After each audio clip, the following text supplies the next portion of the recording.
என்னடா இந்த சினிமாக்காரன் ரஜினியோடையும் கமலோடையும் பழகிட்டுருக்கிற ஆள் இந்த ஆழியார் கூட்டத்தில் எப்படி வந்து சேர்ந்தாருங்கிற கேள்விக்குறி உங்களில் பல பேருக்கு இருக்கும். நான் சேர்ந்து பல வருஷம் ஆயிடுச்சு. அது மட்டும் இல்லை, இங்கே பயிற்சி எடுத்து ஐயா கிட்டையே படித்து அருள்நிதி வாங்கினேன் அப்படிங்கிறத மகிழ்ச்சியோடையும் பெருமையோடையும் அவரிடத்தில் சொல்லிக்கொள்ள ஆசைப்படுறேன். நம்முடைய வேதாத்ரி மகரிஷி அவர்கள் இறந்த பிறகு மயிலானந்தம் ஐயா, சின்னச்சாமி ஐயா, நம்முடைய ப்ரொஃபஸர்கள், துணை பேராசிரியர்கள் அவ்வளோ பேரும் நம்முடைய ஐயாவுடைய கொள்கைகளை மிகச் சிறப்பாக நடத்தி கொண்டு வந்து புதிய நம்முடைய ஐயாவுடைய கொள்கைகளை மக்களிடத்தில் கொண்டு போய் சேர்க்கிறத விட மாணவர்களிடத்தில் கொண்டு போய் சேர்த்திருப்பதற்காக அவர்களை மனமாற உளமாற பாராட்டுறோம். இங்கே இருக்கிற முருகானந்தம் அவர்கள் அவர் கிராமத்தை எல்லாம் தத்தெடுத்துக்கிட்டு பண்ணிக்கிட்டு இருந்தார். இன்றைக்கி வந்து ப்ரொடியூசராக வந்து நிற்கிறார். நல்லா கைதட்டிக்கணும் ஒரு தடவை.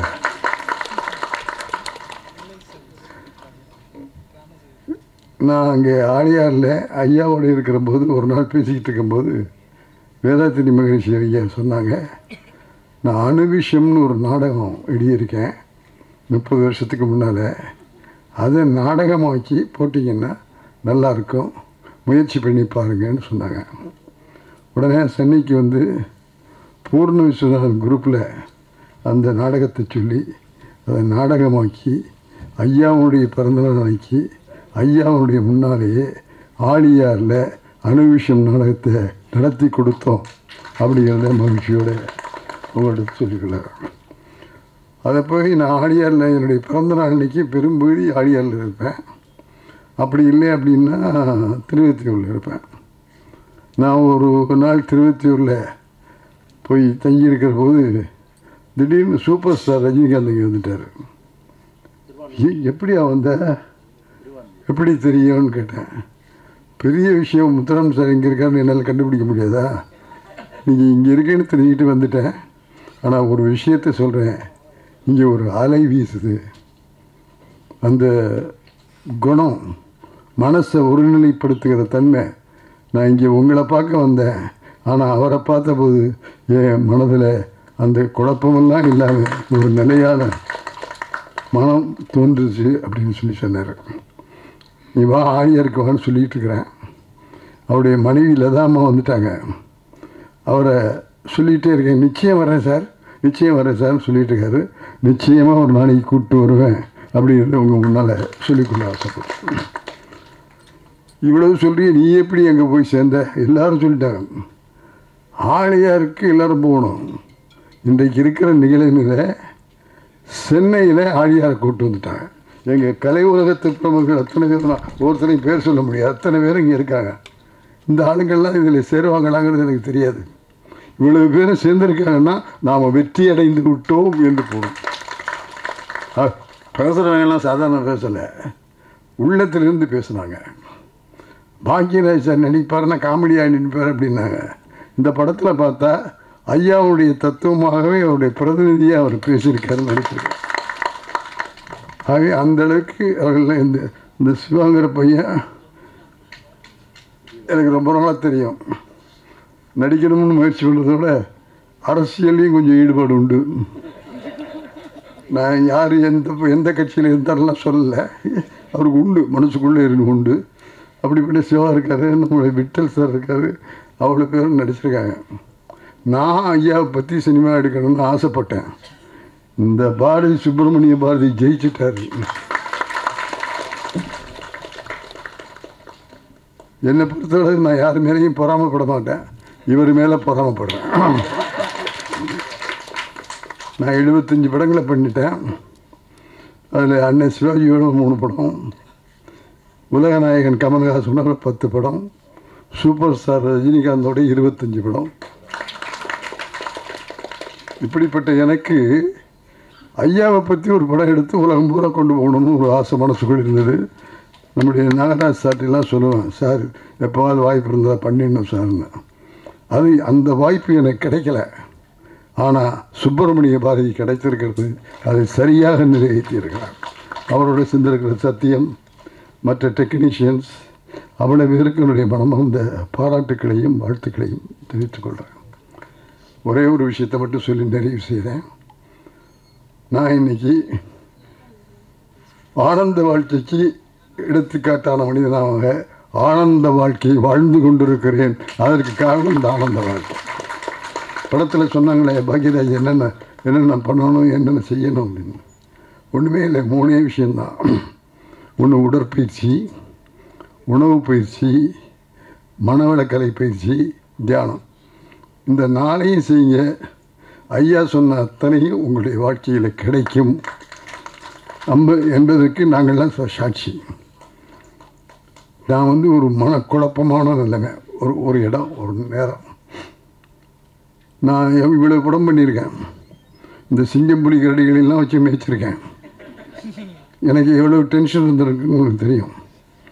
நான் வீட்டில் படுத்து தூங்கின நாட்களை விட ஸ்டுடியோவில் படுத்து தூங்கின நாட்கள் தான் அதிகம். ஆகவே நான் வீட்டையே கவனித்ததில்லை. ஆகவே வேலை வேலை வேலை, டைரக்டர் ஆகணுங்கிற அந்த லட்சியக்குறி. ஆகவே இப்படி உழைச்சி பாடுபட்டு ஸ்டுடியோவே எனக்கு வீடாக வாழ்ந்து கொண்டிருந்தேன். ஆகவே ஒரு கதவு திறந்தால் ஒரு கதவு மூடும்பாங்க.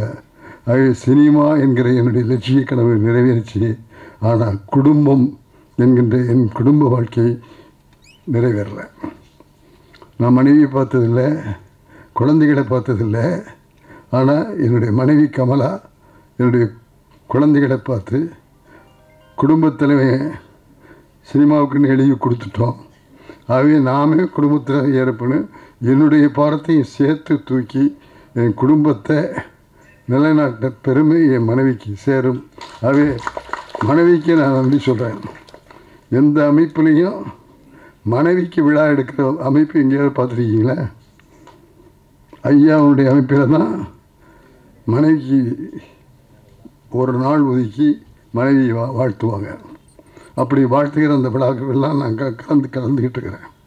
ஆகவே அப்படி இருந்த என் மனைவி நோய்வாய்ப்பட்டு நான் பாண்டியன் படத்தினுடைய ஷூட்டிங்கில் இருக்கும்போது உடம்பு சரியில்லை, உங்களை கூப்பிடுறாங்க. நாங்கள் போய் பார்த்தா என்னுடைய மனைவி இறந்து விட்டாள்.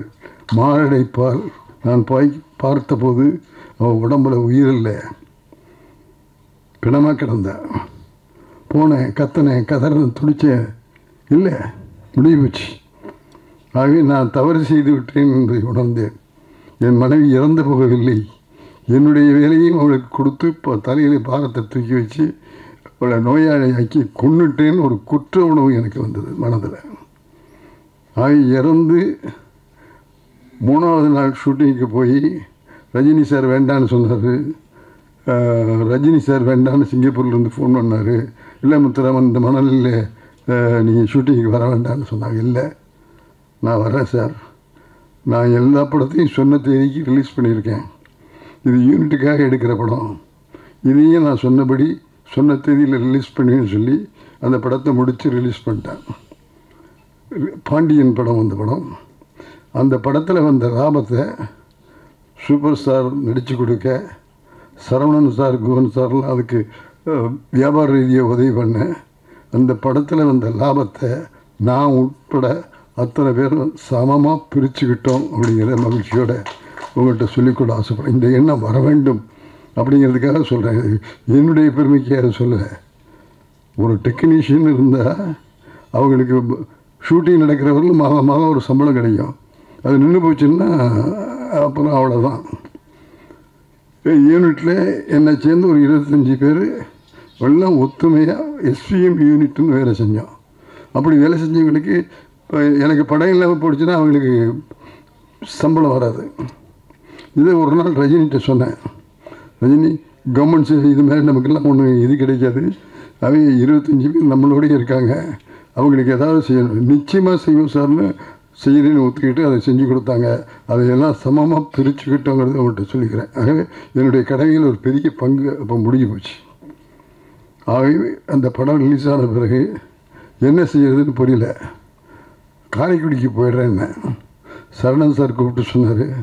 முத்துராமன் இங்கே நம்ம 18 மணி நேரம் வேலை செஞ்சாங்கன்னு சொன்னாங்களே, அது மாதிரி நானும் 18 மணி நேரம் 20 மணி நேரம் வேலை செஞ்சுருக்கிறேன். அப்படி இருக்கிற நீங்கள் காரைக்குடியை போய் என்ன செய்வீங்க? அது நீங்கள் நினைக்கிறது நிம்மதியை தராது. உங்களுக்கு ஒரு ரூம் தர்றேன், ஒரு பையனை தர்றேன், ஒரு அசிஸ்டன்ட் தர்றேன், எங்களோட ஒருத்தரை காலையிலேருந்து மாலை வரலும் ஒரு ஆஃபீஸுக்கு போய் வந்துட்டு போகிற மாதிரி வந்துட்டு போங்க, உங்கள் மனசில் ஒரு நிம்மதி கிடைக்கும்னு சொல்லி எனக்கு ஸ்டுடியோலேயே ஒரு ரூம் கொடுத்து இன்றைக்கி அந்த ரூம் இருக்குது. கைதட்ட மாட்டிங்களா? சாதாரண அப்ரெண்டிஸாக போய் சேர்ந்து அசிஸ்டன்ட் டைரக்டர் ஆகி அவங்க கம்பெனிக்கே ஒரு கிட்டத்தட்ட 19 படங்களை இயக்கி எல்லாம் செஞ்சதுனால அந்த உணர்வுக்கு எடுத்துக்காட்டாக எனக்கு ஒரு ரூம் கொடுத்துருக்காங்க. எடிட்டிங் ரூம் ஒன்று ஆரம்பித்தாங்க. அந்த எடிட்டிங்கு எஸ்பிஎம் ஷூட்டுன்னு பேர் வச்சாங்க. சூப்பர் ஸ்டார் ஆக்ட் பண்ணி சங்கர் இயக்கின படம், ஏவிஎம் ப்ரொடக்ஷன்ஸ் படம், சிவாஜி ரஜினி ஆக்ட் பண்ண படம். அந்த படத்தில் நான் துணை தயாரிப்பாளர். இவ்வளவு ஏன் சொல்கிறேன்னா, இவ்வளவு என் பேர் வந்து சேர்றதுக்கு நான் அவ்வளவு உழைச்சேன். அந்த உழைப்பு எனக்கு பெரிய பலனை கொடுத்தது, லட்சியத்தை நிறைவேற்றி கொடுத்தது. ஆனால் என் மனைவியும் என் குடும்பத்தையும் நான் ஆகவே அந்த குற்ற உணவுக்கு என்ன செய்யறதுன்னு புரியல. சரவணன் சார் போகணுன்னு என்னை உட்கார வச்சுட்டாரு. அப்போவும் என் மனசில் கவலை போகல. என்ன செய்யறதுன்னு புரியாத போது என்னுடைய பிள்ளைகள்லாம் சேர்ந்து, அப்பா நீங்கள் அம்மாவையும் நினச்சிட்டு இங்கே இருந்தீங்கன்னா ஒரு குழப்பம் உண்டாகும், இப்படி பொள்ளாச்சி பக்கத்தில் போய் வந்தால் உங்களுக்கு மனது தெளிவாகும், நல்ல இயற்கை காட்சிகள் போக்குவரத்துலாம் இருக்கும் அப்படின்னு சொல்லி அந்த ஏரியாவை கூப்பிட்டு போனாங்க. அப்போ நான் ஆழியாருக்கு போனேன். ஆழியாருக்கு போய் அந்த அணையெல்லாம் பார்த்துட்டு திரும்பி பார்த்தா அறிவு திருக்கோயில்னு ஒரு போர்டு. என்னென்னு நம்ம கேட்காத ஒரு அமைப்பாக இருக்குது. என்ன இதுன்னு போது கேட்டபோது அங்கே இருக்கவங்க சொன்னாங்க, வேதாத்ரி மகரிஷின்னு ஒரு பெரியவர் இருக்கார், அவர் சில கொள்கைகளை சொல்லியிருக்காரு. அந்த கொள்கைகள் உடலுக்கு பலத்தை கொடுக்கும், மனசுக்கு பலத்தை கொடுக்கும், வாழ்க்கைக்கு நிம்மதியை கொடுக்கும்னாங்க. இதுதான் எனக்கு வேணும், இங்கே வந்து கற்றுக்கிட்டோமான்னு கேட்டேன்.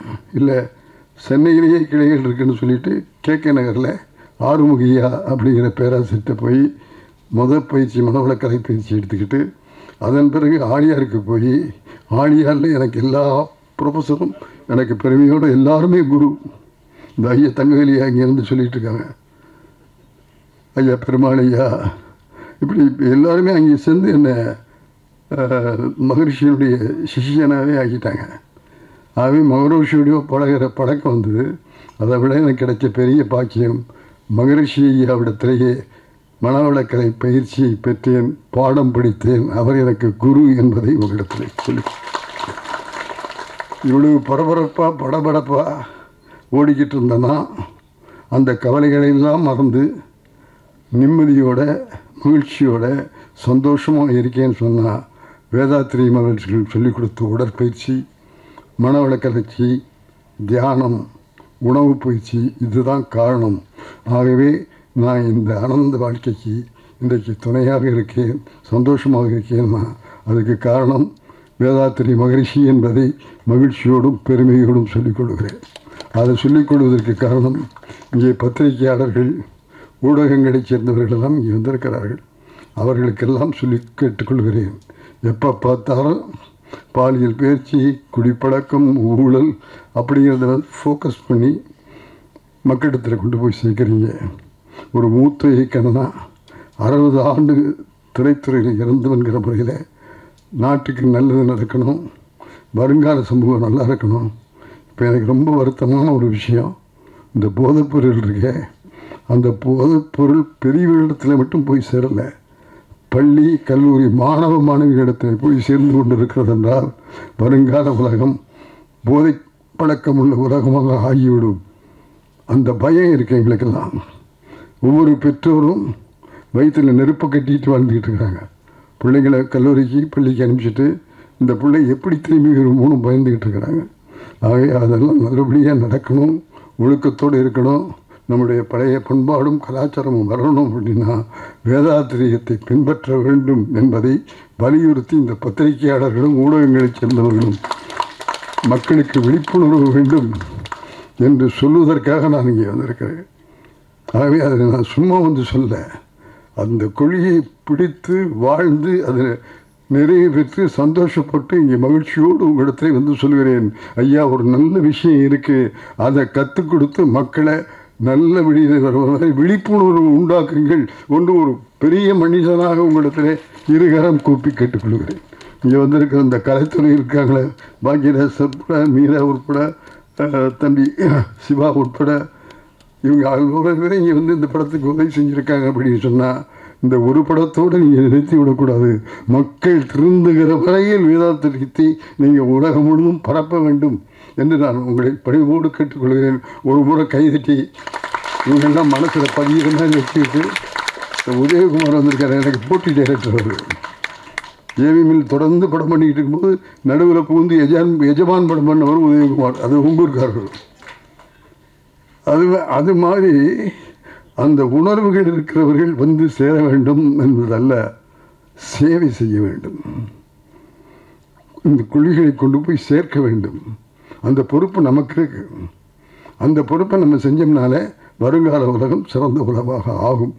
ஆக உங்கள் எல்லாரையும் இருகரம் கூப்பி கேட்டுக்கொள்கிறேன்.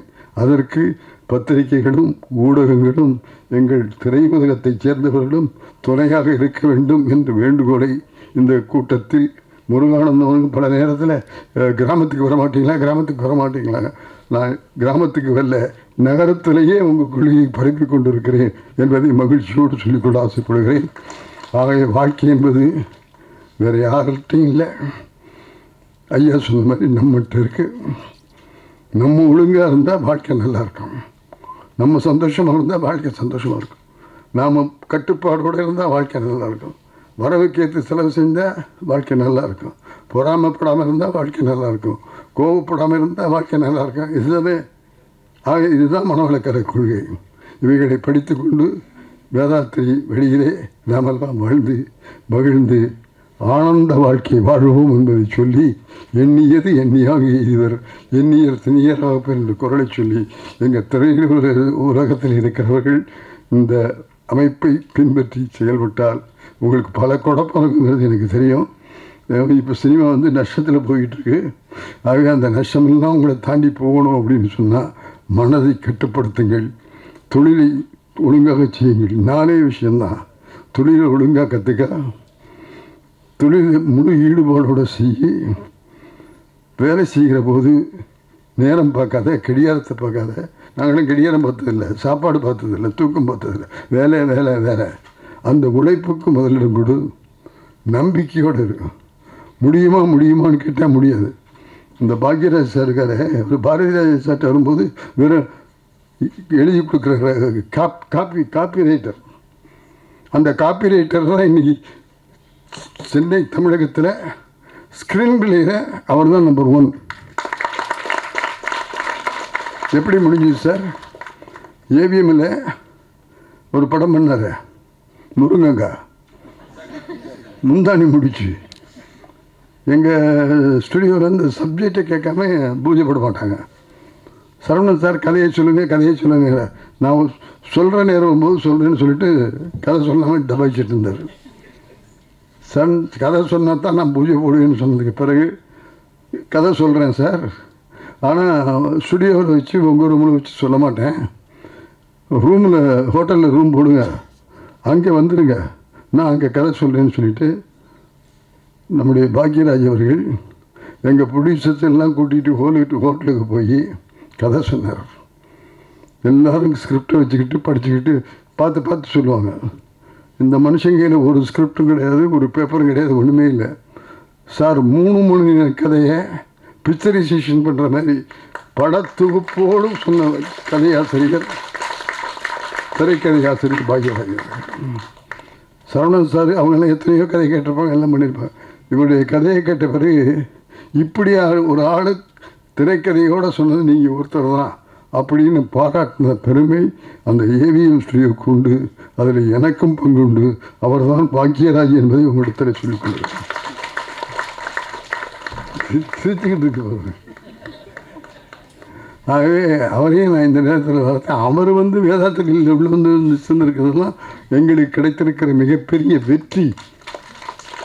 ஆக இங்கே இருக்கிறவங்க அத்தனை பேரையும் நான் வேதாத்திரியத்துக்கு வாங்கன்னு கூப்பிட்றதுக்கு எனக்கு உரிமை உண்டு. 20 வருஷமாக அவங்களோட வாழ்ந்துக்கிட்டு இருக்கிறேன். ஆக இதில் பலன் பெற்ற மனிதனாக உங்களிடத்தில் சொல்லிக்கொள்கிறேன். தயவு செய்து நீங்கள் எல்லாம் வேதாத்திரியத்துக்கு வந்தால் இந்த மனக்குழப்பம் இல்லாமல் மன அமைதியோடு மகிழ்ச்சியோடு வாழ முடியும். நீங்கள் மட்டும் இல்லை, உங்களோடு சேர்ந்து நம்ம கலைக்கூட்டத்தையே கூட்டி கொண்டு வர வேண்டும் என்று உங்களை எல்லாம் கேட்டுக்கொள்ள ஆசைப்படுகிறேன். ஆக நீங்கள் எல்லாம் கூட்டிகிட்டு வந்தீங்கன்னா இந்த உலகம் என்ன ஆகும்னு பயந்துக்கிட்டு இருக்கிற அந்த சூழல் போய் உலகம் ஒரு அமைதியான உலகமாக ஆகும், நம்மளை ஆக்க முடியும் என்ற உறுதியை எடுத்துக்கொள்ள வேண்டும் சொல்லுது. எண்ணியது எண்ணியாங்க எய்துவர் எண்ணியர் திணியர் என்ற குரலை சொல்லி அனுபவத்தோடு அந்த மகிழ்ச்சியோடு உங்களிடத்தில் பகிர்ந்து கொள்கிறேன். வெறுமனைக்கு சொல்லலை, ஆனந்த வாழ்க்கை வாழ்வதற்கு இந்த ஆனந்த வாழ்க்கை துணையாக இருக்கும். அதற்கு பாடுபட்ட தம்பி சுப்பிரமணிய பாரதி பேரே அவன் பாரதின்னு வச்சுருக்கான். அந்த பாரதியினுடைய அந்த வீரமும் தைரியமும் அந்த பையனுக்கு இருந்திருக்கு. அதே மாதிரி அது கூட இருக்கிற சத்யா, மியூசிக் டைரக்டர்ஸு, மற்ற டெக்னீஷியன்ஸு, அவ்வளோ பேருக்கு என்னுடைய மனமார்ந்த பாராட்டுக்களை சொல்லி நான் இயக்க வேண்டும் என்று எண்ணியிருந்த ஒரு படத்தை அவர்கள் இயக்கியிருக்கிறார்கள். அந்த இளைஞர்களை மனமாற உளமாற வாழ்க வாழ்க வாழ்க என்று வாழ்த்தி விடைபெறுகிறேன்.